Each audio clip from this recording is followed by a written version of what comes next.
Кльомбата е българска. Изображението е открито в илюстрования български превод на Манасиевата хроника от далечния 14 век. На него се натъкват от фондация Николай Хайтов.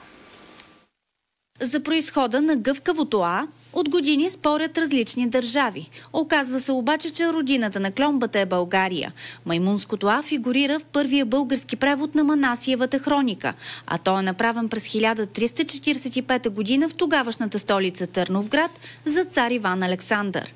В него ясно се вижда, че кльомбата е заменила първата буква в думата Амин.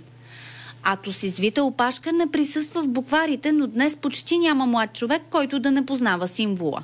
Кльомба, по друг начин казано, маймунско А или ет, което се използва при изписването на имейл.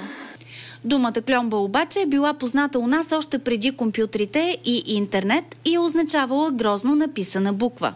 Използвала се в разговорния български и то рядко, и затова малко от по-възрастните знаят нейния смисъл. Вие знаете ли какво е кльомба? Не.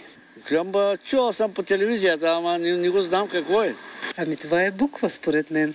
Кльомба точка, това ли? По света вече има паметници на кльомбата. Ентусиасти искат такъв да бъде построен и у нас. За BTV новините от Велико Търново, Марияна Трифонова.